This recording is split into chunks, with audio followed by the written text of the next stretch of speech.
नमस्कार मित्रों, भगवत चर्चा में एक बार फिर आप सबका स्वागत है। हम लोग भगवत गीता के 5वें अध्याय के 16वें श्लोक पर आज चर्चा करेंगे। 15 श्लोकों तक हम कल तक चर्चा कर चुके हैं। तो मित्रों, भगवान श्री कृष्ण ने 15वें श्लोक में ज्ञान की चर्चा किया है और कहा है कि मनुष्य का ज्ञान अज्ञान से ढका रहता है। अर्थात मनुष्य यह जानता है या ये सोचने लगता है कि जो कुछ भी हो रहा है वो मैं कर रहा हूं, अपने आप को कर्ता जान लेता है और यही उसकी भूल है और यही उसका अज्ञान है। जैसे ही आत्मा अपने आप को कर्ता जान लेती है वैसे ही माया में फंस जाती है या कर्म उसको पकड़ लेता है। तो ये अपने आप को कर्ता जानना ही अज्ञान है। एक्चुअली है क्या कि मनुष्य का पूरा व्यक्तित्व जड़ और चेतन दोनों का संयोग है। जड़ सिर्फ क्रिया करती है, क्रिया जड़ में भी नहीं होती है, लेकिन जब चेतन के संयोग में आती है तो वह क्रिया करती है। चेतन तब भी नहीं क्रिया करता है।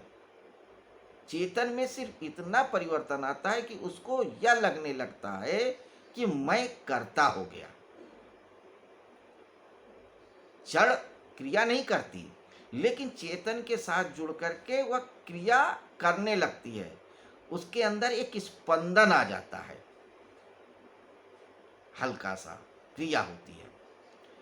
और चेतन में कोई क्रिया तो नहीं होती, लेकिन उसको ये आभास होने लगता है या वो जानने लगता है, सोचने लगता है कि मैं करने वाला हूँ, मेरी ही वजह से इस जड़ में चैतन्यता आई है। क्योंकि चैतन्यता इसलिए आई है क्योंकि चेतना या चैतन्यता मेरा गुण है और यही अज्ञान है। जैसे ही चेतन यानी आत्मा यह सोचती है कि मैं तो अब कर्ता हो गया, वहीं वो बंध जाता है, क्योंकि कर्ता होने का भाव ही बांधता है, कर्म नहीं बांधते हैं। अगर कर्म जो है कर्ता ना हो तो वो सिर्फ क्रिया होगी और क्रिया नहीं बांधती है। तो जो आत्मा है उसको ये जानना कि मैं करता हूं, यही अज्ञान है, इसी की बात कह रहे हैं। और ये जो अज्ञान है ये सिर्फ उस तरह से समझिए कि उसका कोई अस्तित्व नहीं है, अंधेरे के जैसा है। जैसे अंधेरे का कोई अस्तित्व नहीं है, अंधेरा सिर्फ प्रकाश के अनुपस्थिति है, वैसे ये अज्ञान सिर्फ जो ज्ञान है उसमें सिर्फ एक भावना आ जाना कि मैं करता हूं, इसी को अहंकार भी बोल देते हैं कि मैं करता हूं। तो इसी बात को उस दृष्टांत के द्वारा समझा रहे हैं। आइए पहले श्लोक को देखते हैं, फिर थोड़ी सी बातें क्लियर होंगी। श्लोक क्या कहता है? श्लोक कहता है, ज्ञानेन तु तद ज्ञानम येषाम नासितम आत्मना तेषाम आदित्य ज्ञानम प्रकाशति तत्परम।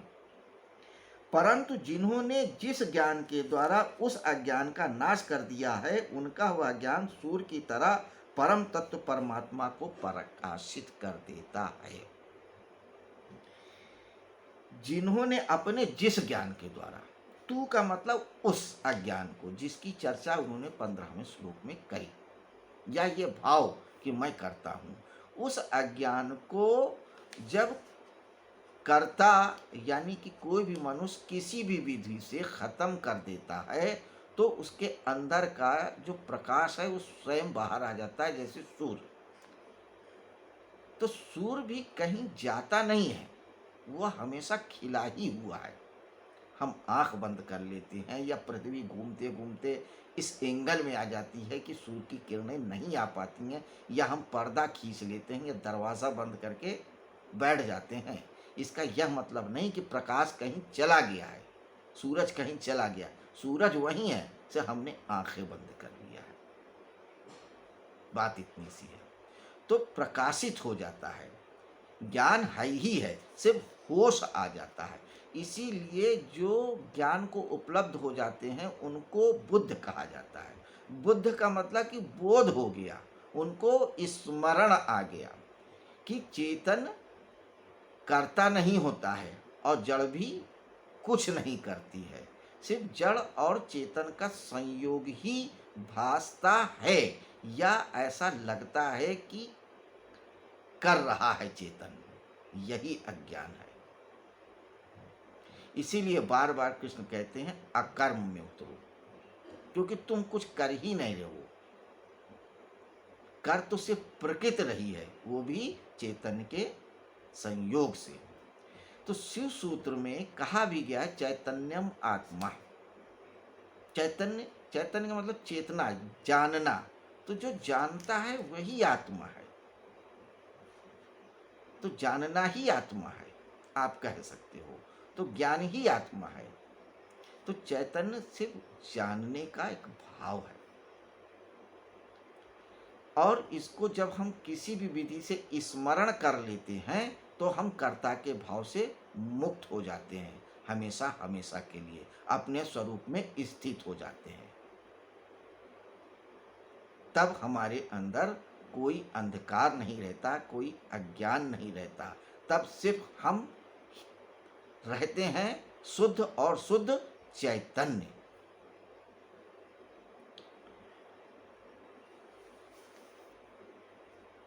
चैतन्य है ही है, सिर्फ हम भूल गए हैं, यही बात कर रहे हैं। तो सारी जो विधियां हैं ज्ञान की, ध्यान की, ये सब सिर्फ स्मरण कराने की विधियां हैं, तरीके हैं।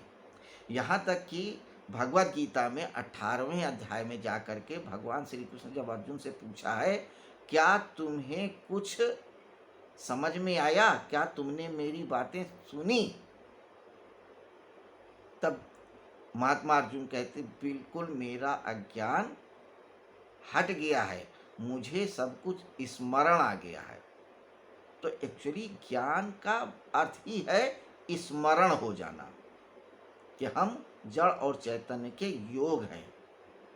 तो जो क्रिया हो रही है जड़ और चैतन्य के योग से ही हो रही है, सिर्फ इतनी सी बात है। तो ज्ञान तो बहुत जरा सा होता है, बाकी तो सिर्फ व्याख्यान होते हैं।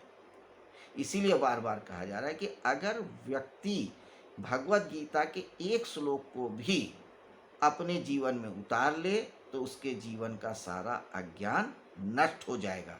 सिर्फ प्रकाश ही प्रकाश होगा, सिर्फ सूर्य ही सूर्य होगा, कहीं कोई अंधेरा नहीं होगा। सिर्फ होश में आने की, स्मरण होने की बात है।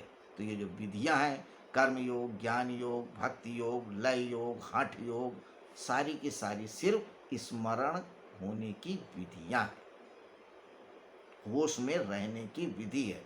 कि हर वक्त इस बात को ध्यान रखो। ध्यान का अर्थ ही है कि होश में रहना, कि मैं, या ये जो बोल रहा है, जो सुन रहा है, जो चल रहा है, ये उठ रहा है, जो 13 प्रकार की क्रियाएं बताई हैं पीछे भगवान श्री कृष्ण ने, इन सब को करते हुए ये ध्यान रखे कि करता नहीं हूँ, सिर्फ जानने वाला हूँ, सिर्फ साक्षी हूँ कि ये क्रियाएं हो रही हैं, प्रकृति के द्वारा हो रही हैं, और ये प्रकृति का स्वभाव है।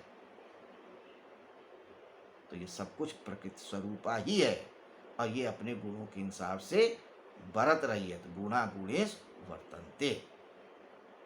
तो मित्रों, हम अपने होश को इसी तरह से बनाए रखें, अपने ज्ञान को मिटाएं, अपने अंदर के सूर्य को खिलाएं, और इस कोरोना काल में स्वस्थ रहें, डिस्टेंस बनाए रखें, डॉक्टरों के बनाए हुए या बताए हुए आदेशों का पालन करें, खुद भी सुरक्षित रहें और परिवार को भी सुरक्षित रखें।